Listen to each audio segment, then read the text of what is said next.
अनोखा recording studio Patna.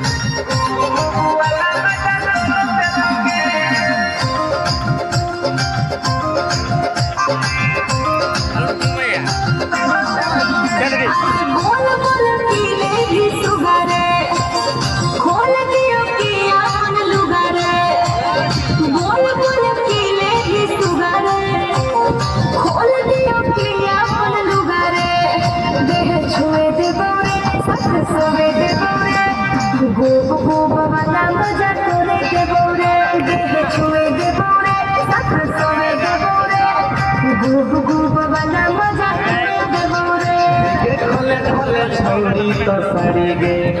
आज चले दे बड़वा पोखरी गे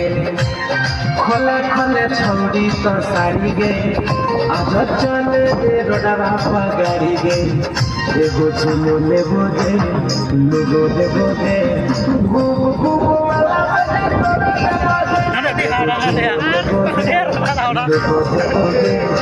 गुब गुब वाला